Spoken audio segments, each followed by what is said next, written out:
we're going to have a conversation with Prime Minister Mitsotakis and former Prime Minister of Italy, Enrico Letta. So I would like to invite both of them, please, to join me here on the stage, and we're looking forward to this conversation. Thank you. Prime Minister Mitsotakis and Enrico Letta.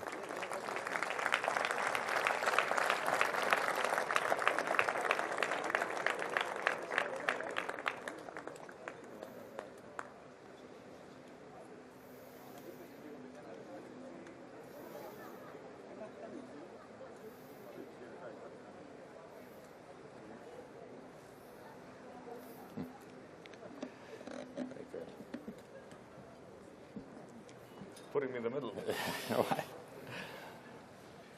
So I think neither of these two prime ministers need any introduction, but nevertheless, let me just say, first of all, Prime Minister Mitsotakis, you are the Prime Minister of a country that was the Economist Country of the Year.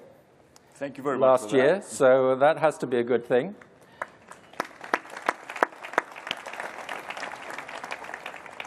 And Enrico Letta, you've been traveling around Europe these past few months, writing a report called Molto più di un mercato, a lot more than a market, on the future of the European single market. And in fact, today, a book by that same title by Enrico Letta is published, appearing in bookstores in Italy. So congratulations on that, and we're going to be discussing the themes of that. But first of all, if I may turn to current political developments and the European elections we've just seen and the fallout, which has been quite dramatic from those elections. I think everybody here would be very interested to hear your assessment of where this leaves Europe in particular, and not least the situation in France and the distribution of the important European jobs that also happens as a following on from those elections. If I could start with you, Prime Minister Mitsotakis. Well, first of all, it clearly pays off to systematically show up at your conferences, because then I hope that was not the primary reason for voting us Country of the Year, but thank you regardless for that great honor. Now, turning to the European elections, let me first of all point out that when you look at the mathematics of the European Parliament, it is very clear that the European political center, as it is represented by the three main political families, the European People Party, the European Socialists, and the European Liberals, have a comfortable majority in the European Parliament. And it is actually the only working majority, which was also the reason why the discussions around the main jobs essentially centered around the three political groups. I think that the hard right or the far right probably did slightly worse than many people expected before the elections. However, they clearly made their presence felt in France and in Germany. And of course, this is a development that has obvious consequences for both these countries. The most dramatic ones are taking place in France as we speak, because the outcome actually triggered a parliamentary election. And it is indeed interesting to point out that these days there is concern about the fiscal position and the borrowing costs of France, whereas Greece, which was the poster child for the fiscal problems of the European Union, seems to be doing rather well and is a pillar of fiscal stability. So I think that it is very important to preserve that working majority and to ensure that the new Commission President gets to the 361 vote threshold in the European Parliament, and my expectation is that this will actually happen. And then for Europe to get down to work, to deliver on essentially the pillars of a new European policy that will look at issues around competitiveness. And I would like to congratulate Enrico on his truly excellent report. He put a lot of effort and energy into writing this text, and it was clearly for him not just a procedural obligation, and there are many interesting thoughts and ideas which I'm sure we'll have a chance to discuss coming out of this report. But how do we actually make the single market work in those sectors where we clearly have challenges? Are there new freedoms that we need to enshrine in our collective European logic? All these are important questions which also, to a certain extent, answer to the grievances that Europeans feel. And of course, then we need to look at issues such as defense, migration.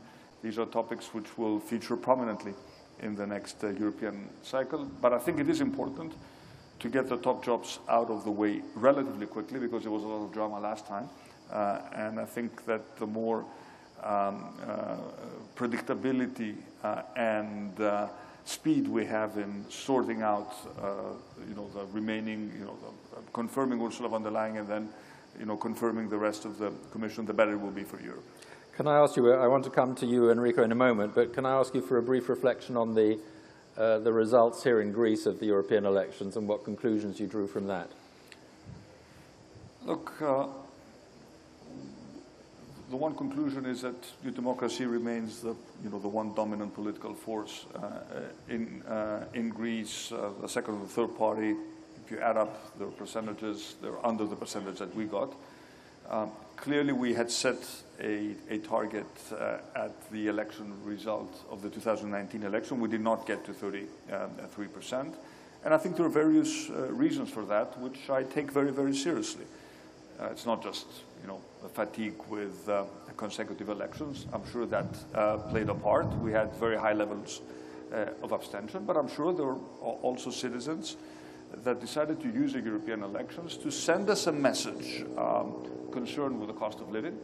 I think this was a very, very important priority that is very, high upon the agenda of most people in the country. But at the same time, the European elections did not change the fundamental political dynamics. We had a double national election in 2023. We managed to get to 41%. We managed to demonstrate that you can actually have a center-right party that has a very broad appeal and can bring together people who identify as right-wing, but also people who identify as progressive centrists. And I think this has been something which has proven rather elusive for many other European, traditional, large European parties. And of course, that victory was reflected in a strong parliamentary majority. We have a mandate for 4 years to deliver upon complicated reforms. If the first 4 years were about stabilizing the country, and I think we've succeeded in that, the next 4 years is really about catching up with Europe and about making sure that we don't just rest on our laurels, but that we really push an aggressive convergence agenda with Europe. We have 3 years remaining in our term. There will be no early elections. I'm adamant about that. Elections will take place in 2027. I was equally adamant during my first term. Many questioned my commitment to a stable electoral cycle. They were wrong. They will be wrong again. We will have an election in 2027, and we judge in our entirety on what we have delivered in our second term. You've clearly been keen to listen to the message from voters. Does the message lead you to think that reforms should be speeded up, slowed down, as before? Is there any message there?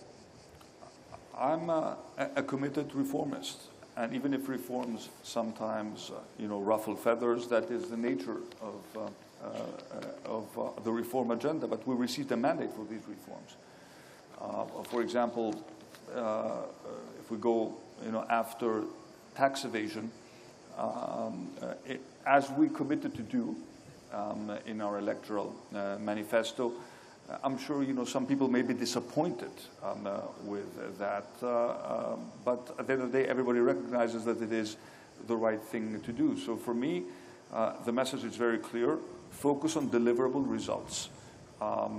we want you to address issues of cost of living. This actually relates to the functioning of the single market, at least in one dimension, and that is the prices that we pay for products produced by multinational companies. When we had our discussions with Enrico, it was an issue I pointed out. We cannot have the same identical products being sold at significantly different prices in a single market. This is not acceptable, but people want better health care. And at the end of the day, the focus needs to be on disposable income, on wage convergence. This is our main commitment, and this doesn't happen miraculously or by government decree. You need investment, you need growth, you need to bring down unemployment. All the figures are trending in the right direction. The economy is growing at a significantly faster pace than the rest of the Eurozone. The country is an attractive investment destination. We have created almost 400,000 new jobs over the past 5 years. And if we continue to deliver on these reforms, we will achieve the targets that we set by 2027 in terms of a significant improvement in disposable income. So I think the message was just get down to work and do what you told us you would do, because that was the reason we were voted back into office in the first place.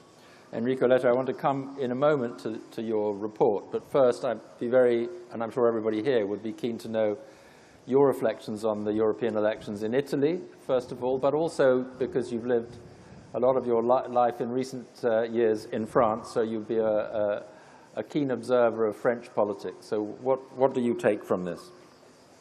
First of all, thank you very much for the opportunity to be here. I hope the micro will, yes. Thank you very much for the opportunity to be here to exchange with Prime Minister Mitsotakis. I am very happy to be here also because my journey on the single market report started here last year in October. We met at your office, Kyriakos, and it was for me a very, very interesting and important beginning of the journey. Then I visited 65 cities in Europe, more than 400 meetings, ideas, testing ideas. It was really fantastic, but everything started here. On the elections, I can tell you that I'm not pessimistic for one very clear reason. I remember the European elections 5 years ago. And 5 years ago, the main terms at the center of the European electoral campaign were Brexit, Italexit, Frexit, Dexit, Nexit. That were the terms. The discussion 5 years ago was about who will be next after Brexit. And today, I think we are at the end of an electoral campaign where every party was involved in discussing how lead Europe, not how to exit from Europe. This is the great service that my country did to Europe. Yeah, it is exactly what I would like inoculated you from Brexit. To say and to thank the UK for this, because at the end of the day, Brexit was so negative for the UK and for Europe too, that today all the political parties, no matter left, right, center, they are all committed in how to be within the European Union and driving the European Union, leading the European Union in one way or in another. And about France, I can tell you that I'm really very worried about the result, but I can tell you that I'm very worried about the trend. And the trend is a big difference between Paris or the big centers and the rest of the country. And that is not only France. Western democracies today are democracies. The centers where things are happening and the peripheric areas where services of general interest are losing ground, where people are losing opportunities and that are having a vote that is different from the centers. And that was part also of my journey on the single market, because we have to be very clear in saying, and I make a link, if I may say, the single market in the European Union was considered until now too much as freedom to move.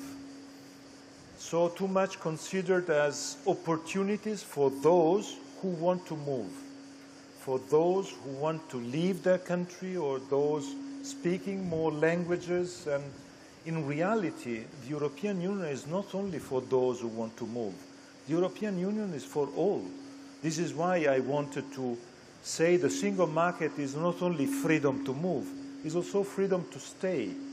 And freedom to stay means also giving a new set of services of general interest. Hospitals, healthcare, schools, education, infrastructures, not only the centers where all the opportunities are, but in a more spread way, in the possibility to say that the future of our integration is not only with this cleavage. I can tell you that for me, discussing in a market in my country with an old man, I gave him a paper with the name Europa, and he told me it's not for me. I'm not among those who wants to take the plane. And this definition, Europe is for those taking the planes, was for me very, very much meaningful. And I started from here saying that, but Europe is not for those who want to take planes. Europe is for all, also for those who want to stay. This is why part of my report is also trying to give solution to this big cleavage. And I link it to France because I was in France when the Gilets jaunes, you remember the Gilets jaunes. The Gilets jaunes, the yellow vest, started there, and it was the periphery against Paris. And today, once again, Paris' result was totally different from the rest of the country. So I think there's an issue there, and this issue is not just France. I think UK was the same. London against Brexit, and the rest of the countryside in favor of Brexit. I think we have to consider that this is one of the main issues for our democracies. I want to dive deeper into the report, but first just one more question on following on from the broader political fallout. Meloni and Le Pen, often comparisons drawn, but also distinctions. You have close-up view of both characters. How should we think of Le Pen in relation to Meloni? I think Le Pen is different from Meloni, and the two are different. And I don't know what will be or what would be a Le Pen or Bardella government. By the way, Bardella has Italian origins, so it is a very strange situation there. But I don't know what will be the point. But I know that Europe needs to have all the 27 on board in the European Council. Kyriakos knows better than I do how the present European Council is working. But I have one point that is important to answer your question, Daniel, is the following one. We are discussing about the single market. The single market is the most important achievement of the European integration. The single market has an origin with one creator, Jacques Delors, the French pro-European leader in the 80s, in a strong and very strict alliance with another great leader in the European Union in the 80s. Jacques Delors was the most pro-European leader. To create the single market, he made an alliance, a successful alliance, with the most anti-European leader in Europe at that time. This alliance worked, and this most anti-European leader was Margaret Thatcher at that time. It was the alliance between Delors and Thatcher that created the single market. And the single market was the most successful tool in the European history. I say that because I think that the integration of the single market and giving the European people tools to be more competitive, giving companies tools to be more competitive, to go abroad, to be more innovative, to have jobs creation, I can tell you, is not for those who are pro-European or anti-European. It's for those who want to help European people and European business. And it is today what we have to do. So my point is that the next legislature, this legislature, has to have in mind that the launch of the single market, the integration of the single market, and the elimination of what we had in the last period. I can tell you just one figure that for me is very, you know, we spent, and it was correct and it was right to do so, a lot of money to help Ukraine. We spent a lot of money to help Ukraine. Military furnitures to help Ukraine. 80% of these military furnitures were to buy non-European military furniture, were to buy non-European military furnitures and to help jobs creation out of Europe. In the same period, the US helped Ukraine. They helped Ukraine with military furniture. The same figure, the same 80% for the US is 12%. That means that 88% of what they spent was to help jobs creation in the US. I say that because the difference between a single market well-working and a single market not well-working, not integrated, is jobs creation here in Europe. And the integration of single market is to help jobs creation, growth, competitiveness, innovation in Europe. So I think if you mentioned Jacques Delors, and of course I should have mentioned at the outset you head the Jacques Delors Institute, so you, as it were, walk in his name. His great genius at that time was to go around all the European capitals when he came in as President of the Commission and to identify a project around which Thatcher and other people could all coalesce.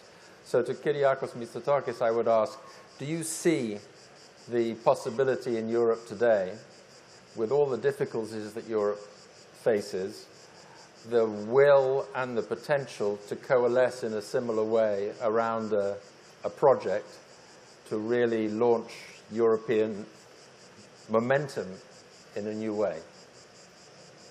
First of all, let me agree with what Enrico said regarding the comparison where we were in 2019 and the debate in 2024. And I would argue that these 5 years, in spite of the challenges, have helped us, Europeans, to move in the right direction, in the sense that through very difficult compromises, we took extremely important decisions. None more important, in my mind, than the creation of the Recovery and Resilience Fund, which was a momentous decision to take, because for the first time, we resorted to European borrowing to fund very, very specific initiatives post-COVID, but which, however, also fit with our broader strategic agenda, the green and digital transition, and issues of competitiveness and social cohesion. And I think sometimes we underestimate the importance of this decision. For Greece, this means 36 billion euros of grants and loans, but this money is not given away for free.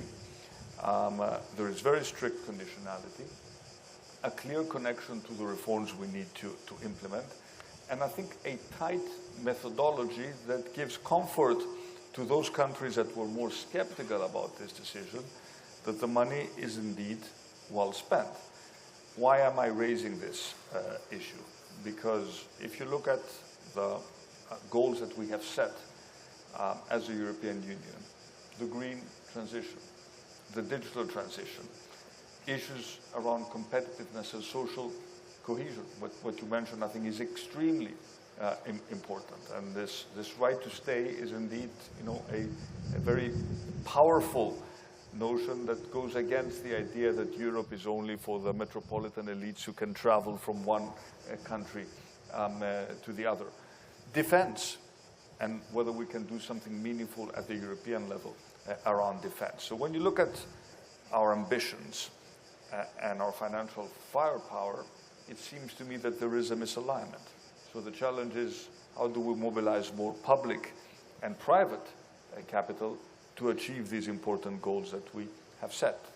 And when you look at defense in particular, you know, post Russian invasion to Ukraine, again, we all acknowledge that we want to do more with defense, but we recognize the limitations of our national budgets, which are very real.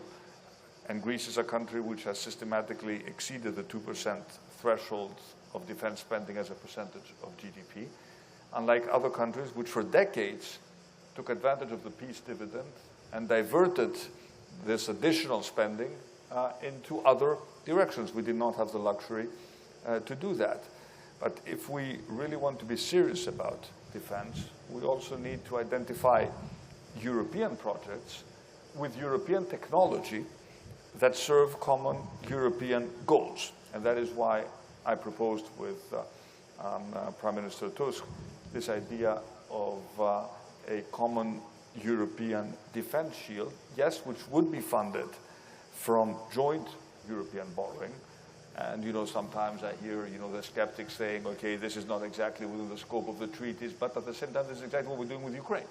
We're using European money to buy, you know, arms for Ukraine. So when there's a will, there is a way. But we need to make sure that whatever we do in defense also supports the defense industry in Europe, because it is strange that we are sort of increasing our defense spending, but most of the spending does not necessarily go to Europe.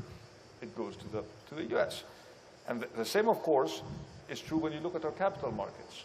If you look at the private capital side of the equation, you have all these huge pools of European savings that are actually directed into the US only to be possibly reinvested into Europe, but wearing a US hat. Does this make much sense?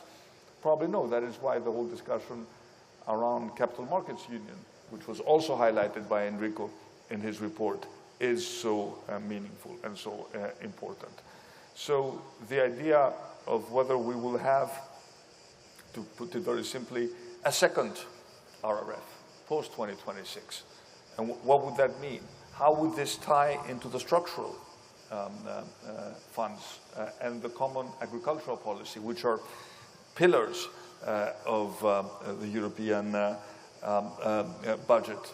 I mean, these are important topics that need to be discussed, and the next multi-annual, you know, financial framework is not that far into the future, and I think we'd better start these discussions now. But it seems to me that defense in particular is an area where we can mobilize a new momentum to create European solutions that will again address European security needs and will also develop European technology. We have the technology in Europe to do what I described.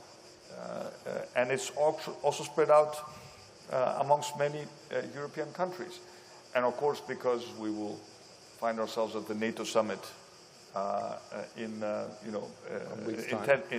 10 days, I would argue that this is fully complementary with NATO and can also be fully integrated into the NATO structures, because our American friends have been systematically asking us Europeans, spend more, do more for your collective security. So I don't see this as an initiative that would necessarily, it's not competing with NATO. I'm sure that the NATO generals would be very happy if we had more sort of integrated air defense systems protecting the European skies. So at this point, it might be helpful, Enrico, if you could just give in a very potted form some of your main recommendations that emerged from the report. You know, when the 1992 project, as I remember it, was a very detailed set of policy, very technocratic way of creating the single market. by Lord Cockfield, then Commissioner, a blueprint. And here we are 32 years later, and it's still not complete. So what is your blueprint? How will it work? In a nutshell, what should we focus on? I start from one point that is, for me, the most important one. This legislature started with all our countries discussing about one topic. And the topic is it possible to implement and to apply the Green Deal as we decided without having a strong financial facility to accompany it in the way in which we can implement the Green Deal? And my answer to this question is no. We need to have a big change in that approach. And the only big change is with the creation of a strong facility to accompany the Green Deal.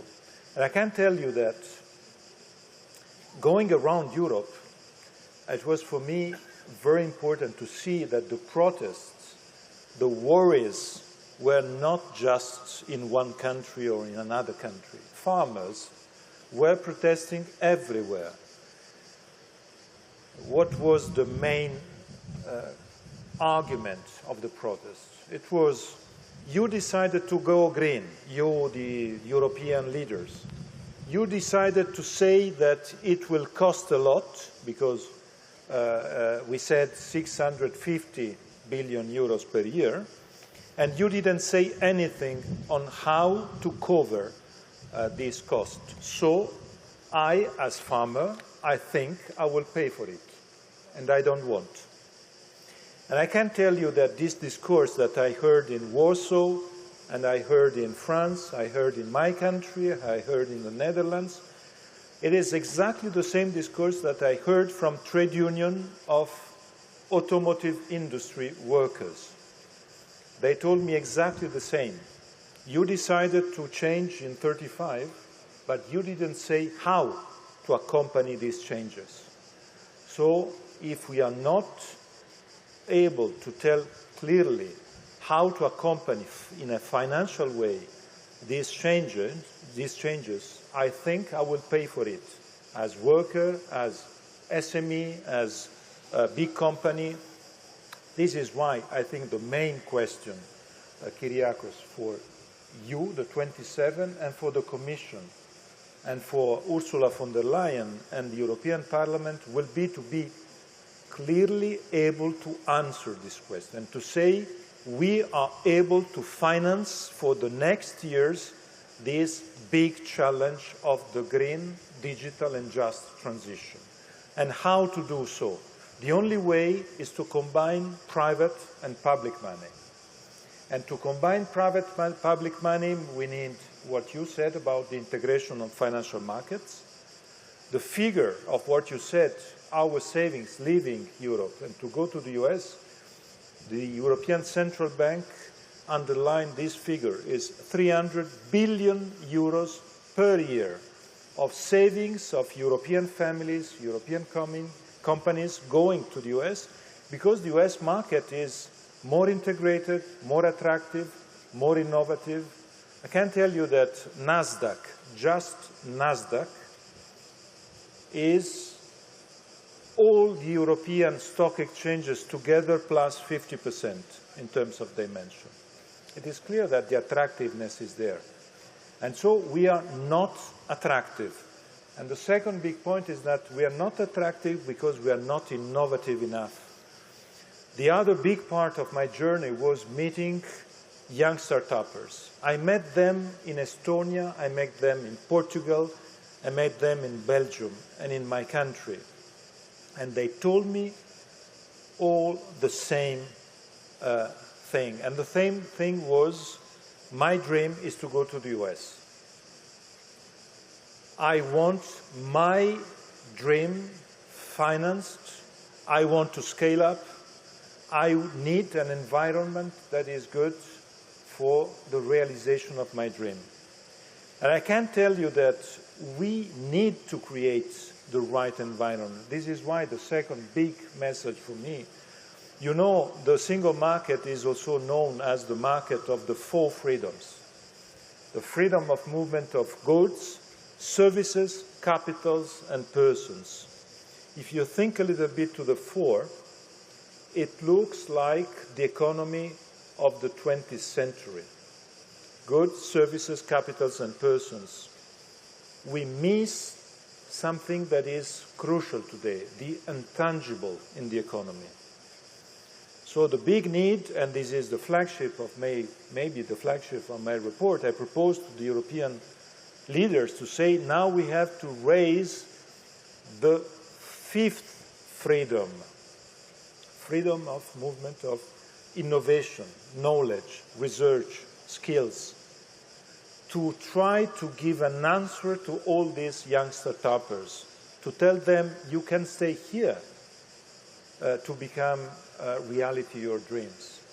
And the only possibility, and this is one of the proposals I had presented to the leaders, we need in the next Commission a Vice President for the 5th freedom.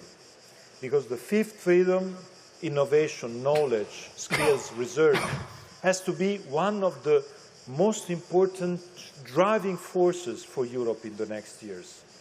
This is what we are missing. And maybe, Daniel, just a third point, and I stop here, otherwise you risk not to have dinner tonight. And the third point, and a third proposal is, you know, I was in the US presenting the report, and I was shocked because some US entrepreneurs and investors, they told me, but you know that for us to invest in Europe is a sort of hurdles, obstacles race, because you are a continent where 24 languages, 27 legal systems, 27 fiscal systems is a mess. Is a mess in terms of bureaucracy, in terms of overburdening. You need to simplify. And I told them, I give you an idea, and this is the idea that I presented to the leaders. Why don't we create a 28th virtual state? We are 27 with all our legal systems, and we are proud of all our legal systems. It's impossible to cancel the commercial right or the business law in my country, in Greece, in France. It's impossible. But we can create a 28th virtual system with, for instance, a business law for this 28th virtual system. And we can give you, entrepreneurs, investors, in Europe and out of Europe, the possibility to choose this 28th legal system. And with this 28th legal system, you avoid to change country by country. You have one passepartout, one master key, and with this master key, you can enter all the 27 legal systems.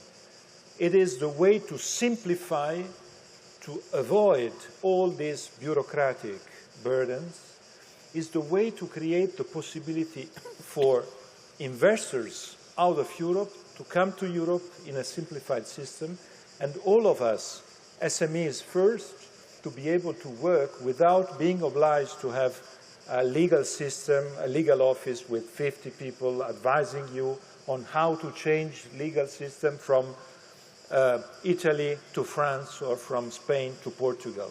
I can tell you that the strength and the big success of the single market of Jacques Delors was that it was very pragmatic. I can tell you that last time I met Jacques Delors in September, Jacques Delors passed away last December, we discussed about his famous statement, because once he said, it's impossible to fall in love with a single market. I think I understand what he wanted to say, but I told him, you know, for my generation, for our generations, the single market was passion too, because it was the possibility to live freedoms. With the Berlin Wall fall, it was the freedom of opportunities. And the single market is full of passions, full of freedoms. I can tell you it's more than that. Daniel, if I have to summarize in a nutshell my personal experience on the single market, I can tell you this personal experience. I used to live twice out of my country in my life. Once before Jacques Delors and the single market, and the second time after Jacques Delors and the single market. I was in the 70s, a young kid with my parents. My father was working in Alsace, in Strasbourg, at the University of Strasbourg. And he brought his family with him. And we lived in France in the 70s, before the single market. Then I used to live in France in the last years, working there and bringing my family there after the single market establishment in Paris. I can tell you that the difference in my life was the first experience in France. We were a family of Italian migrants in France, a family of Italian immigrants in Alsace. The second experience, we were a family of European citizens deciding to live in Paris. I can tell you it makes the difference between being a family of Italian immigrants living in Alsace and being a family of European citizens choosing to live in France. I can tell you that the single market, Europe, is not only figures, is not only economic rules, is life of the people, is citizenship, is being together in the same country that is Europe. Well, I can tell you that resonates with me as a citizen of a country which no longer has these rights, but that's another matter. Listen, we have a few minutes left, and I want to use that time, if I may, to ask you both about two other elections that are coming up. The first one, or the biggest one perhaps, is the US election. There's been, as you are all aware, a lot of drama in recent days in American politics. I'm sure that drama is going to continue right through to November, and who knows, possibly afterwards. So the question is, what future for, or how to think about EU-European relations at a time of political turbulence in America? You both mentioned the US quite a lot, both in terms of its economic dynamism and the comparison with the European market. Kyriakos Mitsotakis, what do you think Europe, or how should Europe position itself, and how should Greece position itself vis-à-vis an America that is going through possibly one of the most important elections in its history? Well, first of all, no matter how hard you will push me, I will make no comments about the U.S. Elections for reasons which I'm sure you fully understand. And I've worked with both President Trump and President Biden, but I do need to point out that when it comes to big decisions taken by the U.S. by the current administration, some of these decisions were taken clearly through an America First lens. So when the IRA, which is essentially a piece of protectionist legislation, was passed, it was not exactly that we were extensively consulted. And what we are currently seeing, not simply because of the IRA, but also for other reasons that Enrico mentioned, is when you ask the big European companies, not the American companies, whether they choose to invest in Europe or in the US, they're voting with their feet.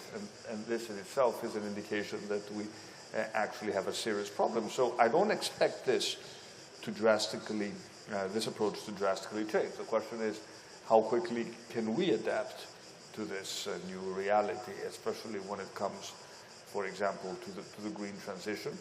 It is indeed, striking that we have set the most ambitious targets in terms of the reduction of CO2. But when you look at the technology behind achieving these targets, it doesn't seem to me to be European technology, and that we've lost actually our competitive edge in sectors such as renewables, or even electric, or even cars. The automotive sector in Europe is currently struggling to adapt to this new reality. So that's primarily Chinese competition rather than US competition. It is Chinese competition, heavily subsidized Chinese competition, but at the same time, we also have American companies which leapfrogged European companies without state subsidies. So we have to be honest when we look at, you know, the mirror in terms of what exactly is happening. On the one hand, you have a protectionist system of state-sponsored capitalism. On the other hand, you have a very dynamic free economy, which is also choosing to use additional stimuli of public money because it can afford to run a huge deficit, because it is the country that can actually afford to do that, and because the markets will continue to finance it, and we seem to be stuck in the middle. So this, for me, is the big strategic challenge that we need to face over the next electoral cycle. And of course, returning to the question of defense, there it is very, very clear that we need to do more to protect our own continent. And I think I've elaborated within the NATO context. But always, but again, in terms of also developing our industries. And one final point, because I think what you said about farmers is so important, and it also brings us back to your first point: centers versus rural. At the end of the day, at the time when food security is critical, so you have the agricultural sector, around 10% of emissions in total, if I'm not mistaken, but critical in terms of the right to stay where you live, because farming by nature does not take place in the big cities. And at the same time, we impose a speed of adjustment to our farmers without giving them the tools to actually adapt also to foreign competition from countries which are not faced with the same regulation. It doesn't really make much sense. There are other areas where we could move much faster in terms of reducing our emissions. But again, there I would be looking for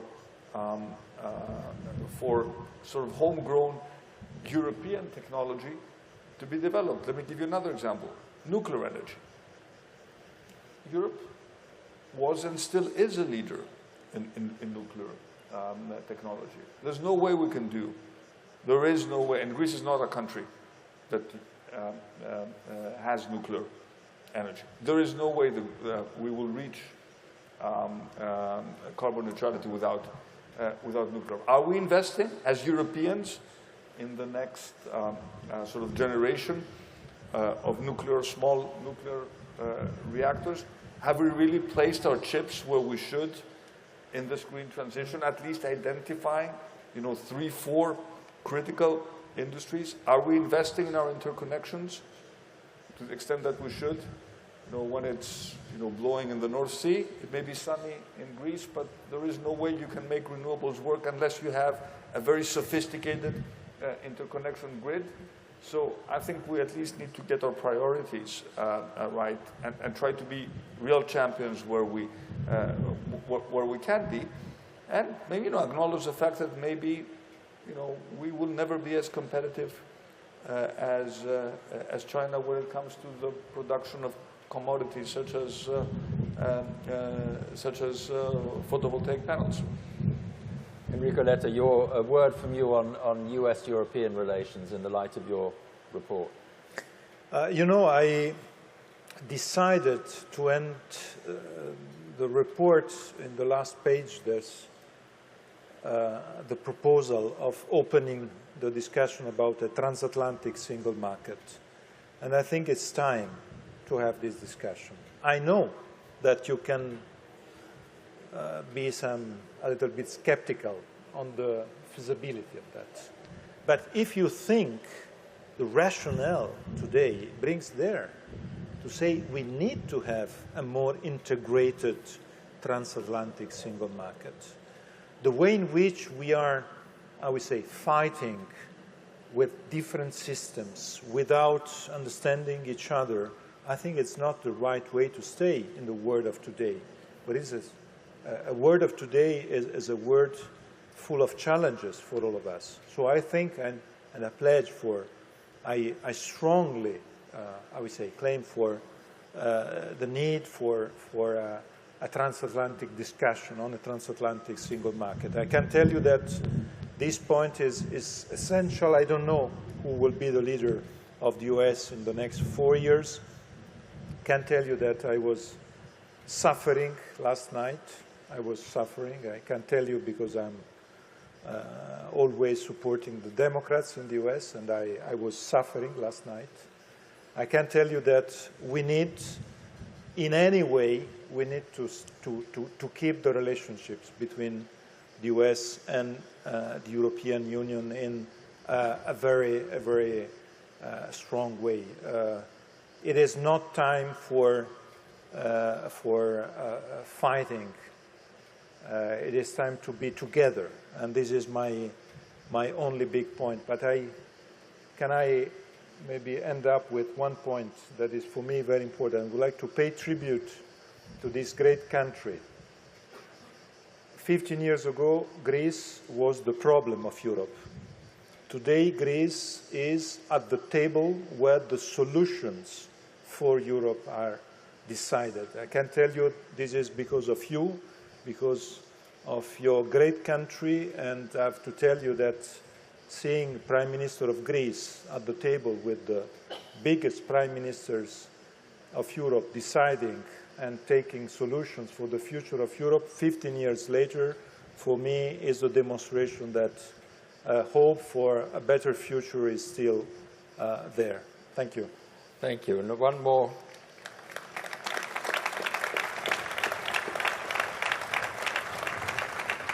One final question for you, and this relates to the other election that I mentioned earlier. This will happen in 2 days' time in Britain.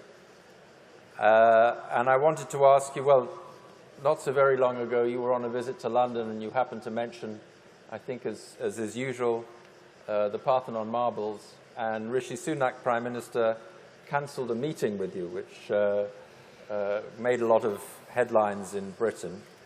So if, as looks likely, we have a new government under Sir Keir Starmer in Britain, what do you think the prospects are for the return of the Parthenon marbles to Greece?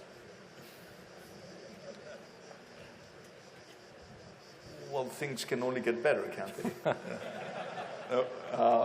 But first of all, before touching upon the issue of the Parthenon sculptures, let me say that a lot of us felt very sad and distressed when the UK took the decision to leave the European Union, in spite of the fact that the relationship was not always very smooth. And I actually, my first council meeting, European Council meeting, was the last meeting that the UK Prime Minister participated. That's when Boris told us, see you later, and then we all know what happened,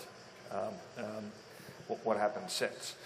Of course, also a lesson into the false promises of populists, and the fact that now, if you look at the polls, if the referendum would take place now, were to take place now, it would have been a different result. Now, I don't expect the UK to rejoin the European Union anytime soon, but I do expect the next Prime Minister, if the polls are correct, to re-engage more actively with Europe, and to come to some sort of arrangement that will sort of at least partially reintegrate the United Kingdom into the European market, with the price that this, of course, entails. But I do think that the benefits for both sides will be more significant. So I would certainly like to reach out to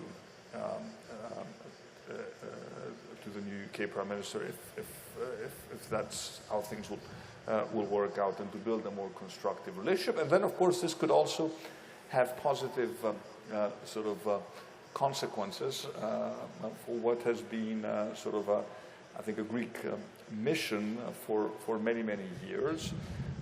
What is important is to first ensure that the British government will not stand in the way of a possible arrangement that can be found between the Greek government and the British Museum, and if it can encourage it, so much the better.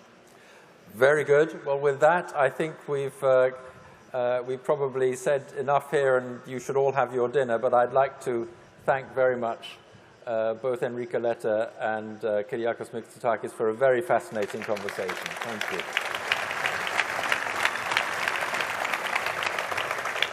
Thank you. Thank you.